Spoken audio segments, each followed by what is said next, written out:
Hello and welcome to your Year 8 Options Evening.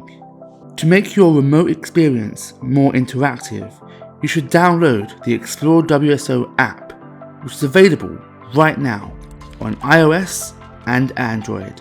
Just search Explore WSO on the App Store or Google Play Store, or scan the QR codes which will appear on screen soon.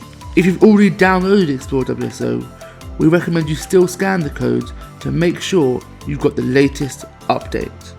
Scan your screen now to get the latest version of Explore WSO on your iPhone.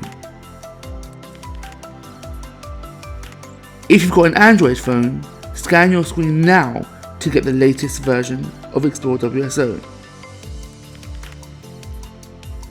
Alright, now you've got the latest version of Explore WSO, you're probably thinking, so how do you use it? It's simple.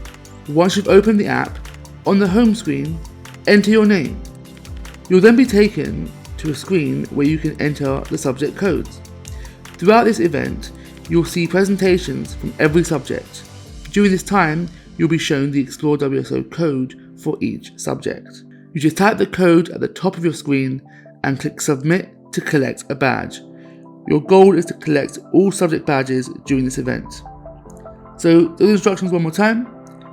Enter your name, type the subject code, and collect badges. We hope this event will be an enjoyable and most importantly, informative experience for you.